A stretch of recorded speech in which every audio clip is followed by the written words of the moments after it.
Olá, pessoal, tudo bem? Espero que vocês estejam muito bem. Sejam muito bem-vindos e bem-vindas. Estamos aqui para a nossa aula 5 desta semana. A semana 5 tem o tema hidrografia regional.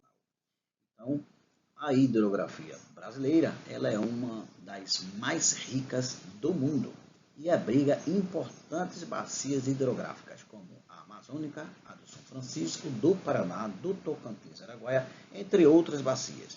O estudo da hidrografia ele é fundamental para a gente compreender os aspectos ambientais, econômicos e sociais do nosso país, objetivando apresentar conceitos básicos da hidrografia, identificar características hidrográficas de cada região do Brasil, análise ou analisar alguns exemplos de rios e bacias e refletir sobre a importância da água para o desenvolvimento sustentável. Alguns conceitos são fundamentais para nossos conhecimentos. A hidrografia é um conjunto das águas superficiais e subterrâneas de uma determinada região. As bacias hidrográficas são áreas drenadas por um rio principal e seus afluentes. O regime dos rios são as variações do volume de água ao longo do determinado ano. A foz é o ponto onde o rio deságua, né? O estuário ou delta, assim conhecido. Então, temos aqui na região norte algumas bacias importantes. A maior bacia hidrográfica do mundo é a bacia amazônica, essa figura que vocês têm aí, lado esquerdo, logo abaixo. Os rios são caudalosos, extensos e perenes, e as importâncias ecológicas e econômicas, como transporte, pesca e energia. A exemplo das bacias principais da região norte, nós temos aí o rio Amazonas, do lado esquerdo, como eu acabei de falar, o rio Negro, essa figura do meio, e o rio Madeira, ladeado aí à direita.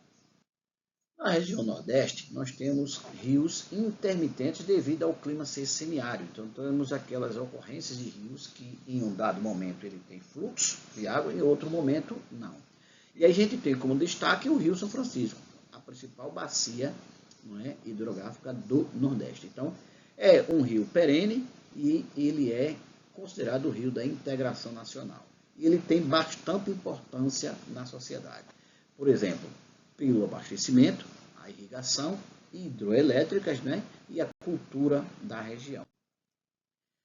A região centro-oeste tem o predomínio do Pantanal e é a maior planície alagada do mundo. Então, são rios importantes, o Araguaia, o Tocantins e o Paraguai. A função ecológica, abrigo da biodiversidade, turismo e questões ecológicas, né? O turismo ecológico. Então, aí nós temos aí os rios logo abaixo, nesta sequência, o rio Araguaia, o do Tocantins e o do Paraguai. Bom, na região sudeste, nós temos aí como bacia o rio Paraná. Ela é destacada para a usina de Itaipu. São rios importantes nessa bacia, o Tietê, o Grande, o Doce, o Paraíba do Sul. E intensamente são explorados para energia, abastecimento e navegação. Então aí eu tenho 3 imagens para vocês dos rios. Ladeado aí à esquerda nós temos aí o Tietê, ao centro o Rio Doce e à direita nós temos o rio Paraíba do Sul. Na região sul, por sua vez, nós temos rios de Planalto, forte potencial hidroelétrico. Principais rios desta região que formam as bacias: o rio Uruguai, o Iguaçu, que são as cataratas do Iguaçu, e o Jacuí. E eles também servem para o uso de energia, transporte e turismo. Então, tá aí os rios dispostos em figuras para vocês, literalmente nessa sequência. À esquerda, o rio Uruguai, ao centro, o Iguaçu e à direita, o Jacuí. Bom, quais são as características gerais das bacias? No norte, rios caudalosos e transporte. Do Nordeste, rios intermitentes e transposição. Centro-Oeste, Pantanal e biodiversidade. Sudeste, maior exploração hidroelétrica. Sul, hidroelétricas e turismo. A importância dessas bacias hidrográficas brasileiras para o abastecimento da água potável, na geração de energia hidrelétrica, no transporte e navegação, na agricultura e na pecuária e na preservação da biodiversidade. Quais são os impactos que nós temos ambientais que podem interferir nessas bacias? A poluição urbana e industrial, o assoreamento dos rios, os desmatamentos das margens e as mudanças climáticas que afetam diretamente o regime dos rios.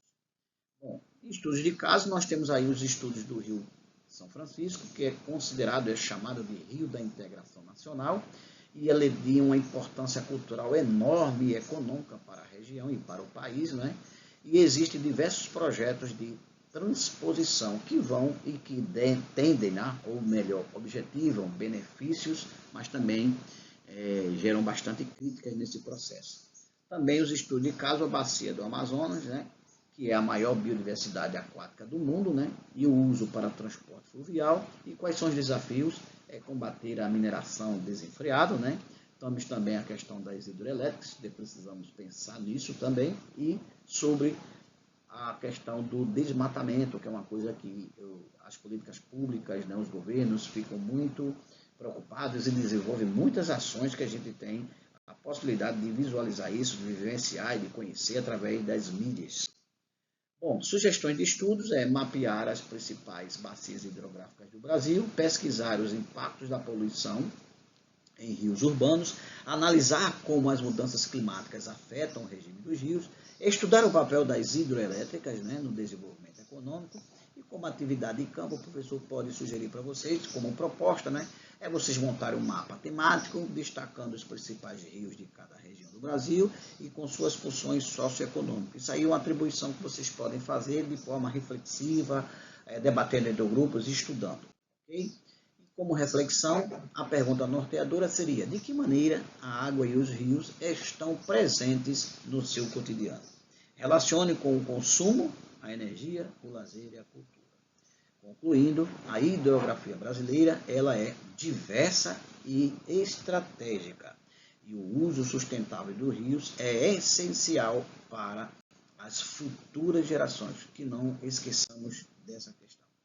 Referências, nós temos algumas referências aí utilizadas, e o professor deseja a vocês bons estudos e até a próxima.